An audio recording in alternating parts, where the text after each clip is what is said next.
there's a lot of basketball to be played.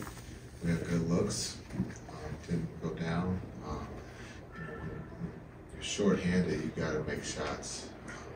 You can see and talk about defense, but our offense is our defense, and we started to make shots there at the end of the second.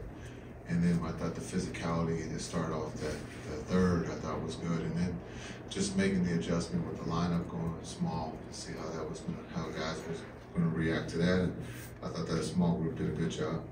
Was there points in the second half that you wanted to get Luka out and just felt you couldn't? Yeah, we probably could have taken him out there when we were down.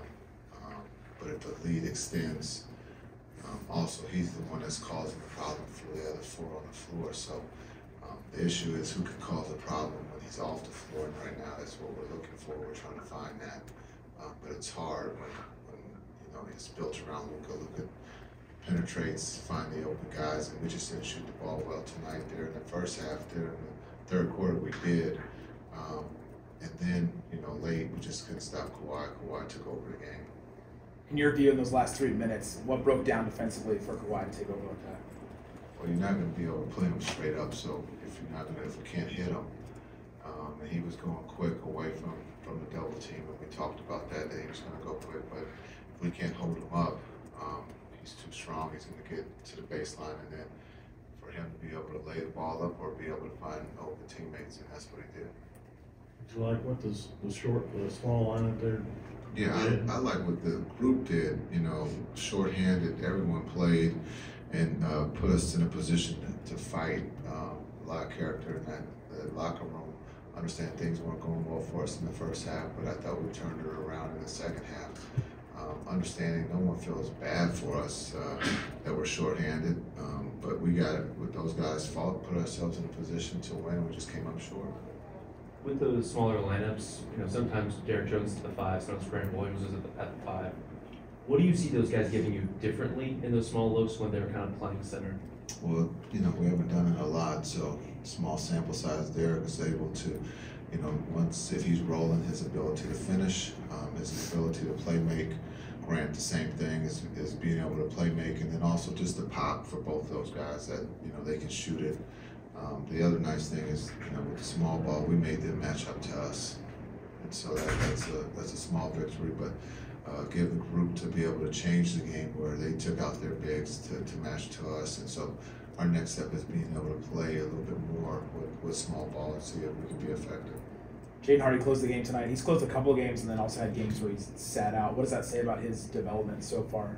Yes, it's great that he's always ready, and he did a great job tonight. Even with the understanding Luka obviously is the engine, do you see fatigue affecting him, especially his second half? Yeah, he's tired. He works his ass off, and he's supposed to be tired. And so, why would he not be fatigued? He's seeing double teams every night. He's creating shots for everyone on the floor. So, yeah, he's tired every night. He was, I maybe jinxed him talking about he was shooting 80% from the free throw line.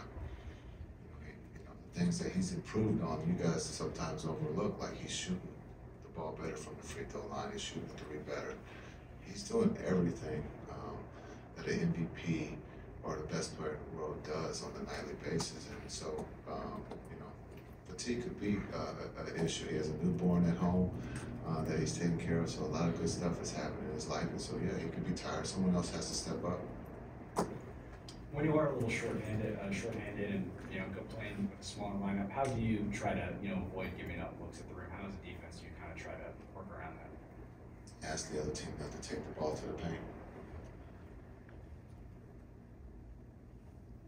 We're small. I don't understand the question.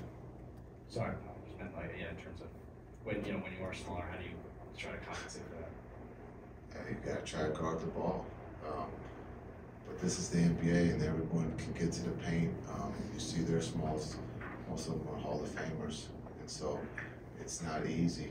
You gotta give a lot of energy. It has to be spent on the defensive end when you're small, and you gotta help one another. And then you gotta turn around, and we're asking you to score, shoot when you're open. So there's a lot of factors into trying to slow someone down, but it's the NBA, and you got teams going 150, 140. Defense is non-existent in this sense right now because the league is so good. There's so many great offensive players.